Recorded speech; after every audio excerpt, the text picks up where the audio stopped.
Bismillahirrahmanirrahim. Assalamualaikum warahmatullahi wabarakatuh. Kenalkan, nama saya Arif Atarab dari Prodi Teknik Informatika. Saya akan melakukan presentasi akhir program magang berdampak ke saya pada PT Infomedia Nusantara, yang mana selama magang ini saya dibimbing oleh Pak Arif Rahman. PT Infomedia Nusantara merupakan anak perusahaan dari Telkom Indonesia yang memfokuskan bisnisnya pada penyediaan solusi bisnis proses outsourcing atau BPO.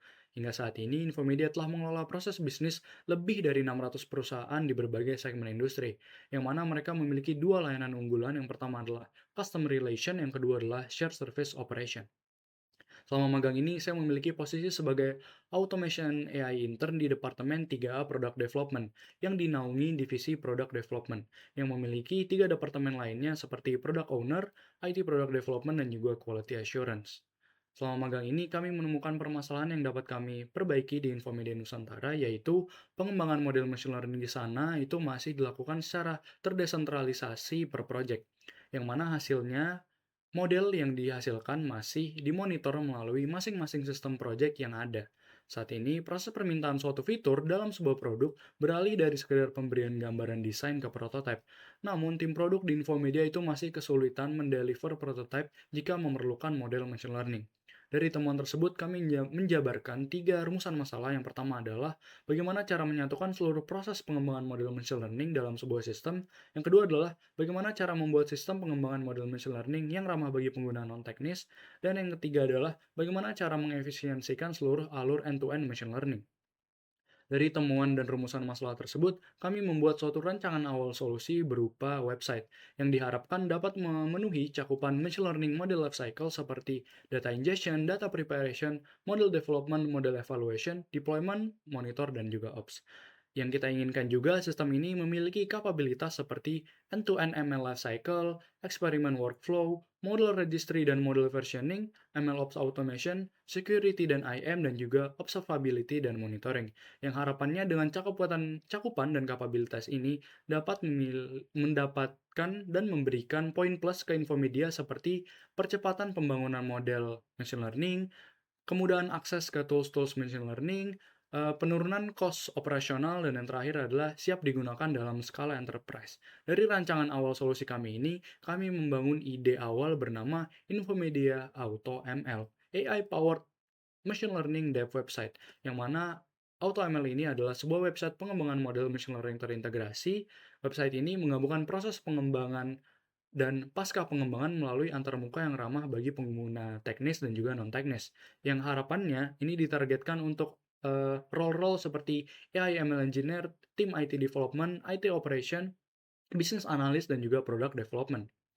Yang mana ini adalah arsitektur detail dari aplikasi kami hingga dari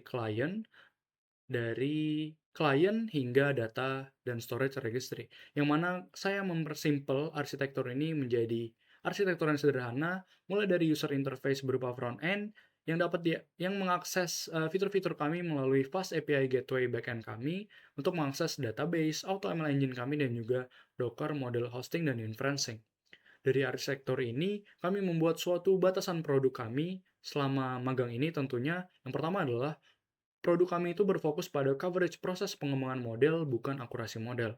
Yang kedua adalah produk kami itu masih di-develop secara lokal. Yang ketiga adalah pengembangan produk tidak mencakup responsivitas laman website. Jadi kami hanya berfokus pada perangkat desktop saja.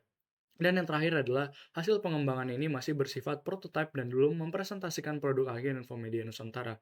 Dan juga kami menggunakan tools-tools seperti untuk machine learning seperti Pandas, NumPy, Scikit-learn, PyCaret, PyTorch, Ultralytics, dan juga Google Gen AI SDK. Pada backend kami menggunakan Fast API dan juga UV-Core. Pada frontend kami menggunakan Figma, Vite, dan juga Tailwind CSS. Dan terakhir pada DevOps dan version control kami menggunakan Git, GitHub, dan juga Docker. Fitur utama kami memiliki 4 poin. Yang pertama adalah train new model untuk menghasilkan model baru hanya dengan input suatu dataset. Yang kedua adalah transfer learning untuk mengupdate model yang sudah ada dengan dataset yang lebih baru. Yang ketiga adalah storage untuk penyimpanan model dan dataset yang sudah pernah dibuat dan diunggah. Dan terakhir adalah deployment untuk melakukan model deployment untuk ready inference dan siap digunakan oleh tim-tim yang membutuhkan. Dari 4 fitur itu, kami akan mencontohkan satu use case fitur kami, yaitu classification dan juga regression. Bisa kita lihat di sini 5 alur utamanya, kita akan menekan ke classification dan regression, kita akan mengupload dataset, di sini saya akan mengupload housing data, bisa kita lihat preview-preview data modelnya, lalu kita lanjut ke bagian cleaning. Bagian cleaning ini ada dua, yang pertama adalah auto, dan yang satu lagi adalah di bagian Expert Transformation Studio. Di sini kami membuat sistem yang sangat advance untuk melakukan berbagai jenis transformasi data seperti Eee, categorical transformation, outlier handling, missing value, dan masih banyak lagi. Dan sistem kami ini dibantu oleh Gemini LLM untuk membuat advance transformasi data. Di sini saya akan menggunakan auto saja.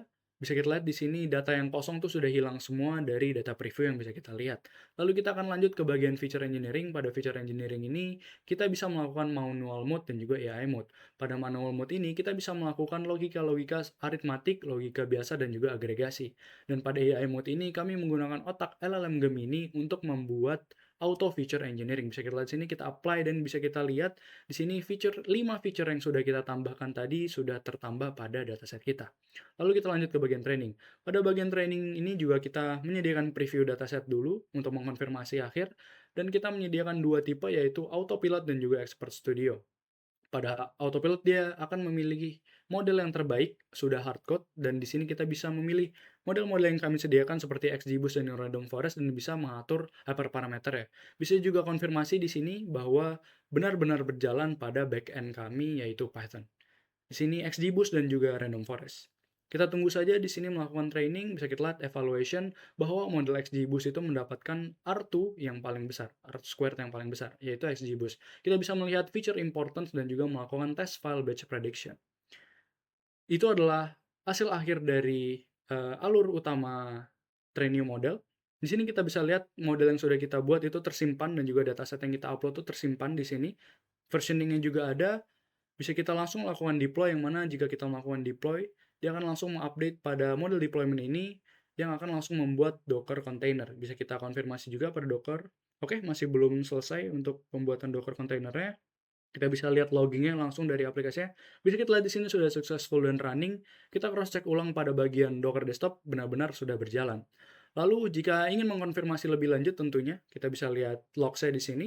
Kita akan melakukan inference ke endpoint Docker yang sudah kita buat ini. Untuk mengambil input prediction-nya, kita tinggal ambil saja dari model storage. Sudah ada example prediction input yang sudah disediakan oleh sistem. Ketika selesai melakukan training, dia akan otomatis mengambil satu data dari situ. Kita langsung run prediction saja pada atas prediction ini. Bisa kita tunggu dia akan menghasilkan hasil prediksi regresi sesuai model yang sudah kita training. Bisa kita lihat di sini prediksi adalah 25,89. Saya tekan lagi untuk kebutuhan demo. Bisa kita lihat di sini dari model yang sudah digunakan tadi kita bisa melakukan monitoring juga. Ada events audit feed-nya, kita bisa lihat siapa saja yang menggunakan API-nya dan kita bisa lihat hasil dari inference-nya. Di sini saya benarkan dua-duanya, bisa kita lihat di sini live accuracy-nya adalah 100% karena dua-dua dari prediksinya saya benarkan. Setelah itu, dari deployment ini bisa saya juga matikan, saya akan cross check. Setelah saya matikan, saya akan cross check di Docker yang tadinya nyala kontainernya sekarang sudah mati. Oke, berikut adalah alur mulai dari train new model hingga deployment dalam bentuk end-to-end lifecycle machine learning. Yang harapannya dalam pengembangan aplikasi AutoML ini masih banyak sekali yang dapat dikembangkan seperti ekspansi fitur integrasi model OCR dan NLP yang lebih advance, optimasi infrastruktur dengan Kubernetes karena sekarang hanya menggunakan Docker saja, peningkatan fitur keamanan dan isolasi data multitenant, penyediaan fitur pemantauan dan juga penyimpanan data. Yang diharapkan dari semua alur ini, saya membuat suatu kesimpulan bahwa melalui program magang di Departemen 3 Development PT Infomedia Nusantara, saya berhasil memberikan kontribusi nyata dalam menjembatani kebutuhan industri dan akademisi dengan mengembangkan platform Infomedia AutoML, yaitu platform low-code, no-code berbasis web. Ini sukses mengotomatisasi seluruh siklus hidup data science dan MLOps secara end-to-end. Mulai dari advanced data cleaning yang terintegrasi dengan Google Gemini API, pelatihan berbagai model cerdas, hingga deployment yang menyelesaikan microservice menggunakan kontainer Docker tanpa downtime menggunakan sistem hot swap. Seluruh pencapaian ini tidak hanya menyelesaikan tantangan teknis operasional mitra, tetapi juga berhasil untuk memenuhi capaian pembelajaran mata kuliah, yaitu CPMK, untuk konversi akademis di bidang machine learning operation MLOps, dan juga penerapan kecerdasan artifisial. Sekian dari saya, terima kasih. Assalamualaikum warahmatullahi wabarakatuh.